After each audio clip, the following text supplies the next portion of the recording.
कुछ लोग कह रहे हैं मंदिर में भगवान है तो ताला क्यों लगाना पड़ता है, मूर्ति चोरी हो जाती है तो भगवान अपनी रक्षा क्यों नहीं करते। जो भगवान अपनी रक्षा नहीं कर सकता वो आपकी क्या रक्षा करेगा। सवाल सही लगता है लेकिन इसमें बहुत बड़ी भूल है। आप ध्यान से सुनो। भगवान को हमारी रक्षा की जरूरत नहीं। हम भगवान की रक्षा नहीं करते, हम अपनी सेवा की रक्षा करते हैं। जैसे कोई भक्त भगवद गीता को साफ कपड़े में रखते हैं, क्या इसका मतलब है कि गीता कमजोर है? नहीं, इसका मतलब है वह गीता का सम्मान करते हैं। उसी तरह मंदिर में ताला लगाना भगवान की कमजोरी नहीं, भक्त की जिम्मेदारी है। कुछ लोग कहते हैं आक्रमण के समय विग्रहों को छुपा कर ले जाया गया,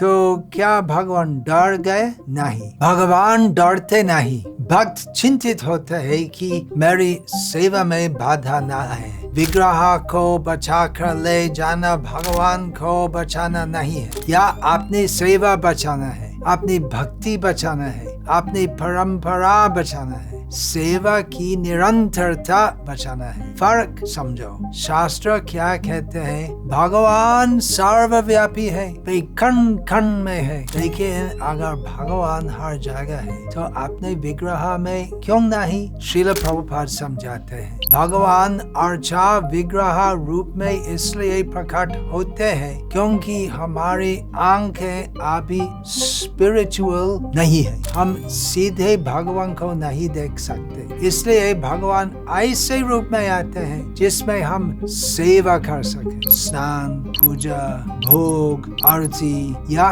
कमजोरी नहीं, या भगवान की करुणा है। हाँ, मंदिरों में भ्रष्टाचार हो सकते हैं, नकली भोग भी लग सकता है, लेकिन करप्शन भगवान की अनुपस्थिति सिद्ध नहीं करता या मनुष्य की दूषित चेतना सिद्ध करता है। अस्पताल में करप्शन हो तो मेडिसिन झूठी नहीं होती, कोर्ट में करप्शन हो तो जस्टिस झूठा नहीं होता। उसी तरह मंदिर में करप्शन हो तो भगवान झूठे नहीं हो जाते। दोष भगवान का नहीं, दोष मनुष्य की दूषित चेतना का है। विग्रह हमारी परीक्षा है। क्या हम भगवान को पत्थर समझते हैं या प्रेम से सेवा करते हैं? जो अहंकार से देखता है उससे पत्थर दिखता है, जो भक्ति से देखता है उससे भगवान की कृपा दिखती है। श्रद्धा और अहंकार में यही फर्क है। इसलिए मत कहो भगवान अपनी रक्षा नहीं कर सकते।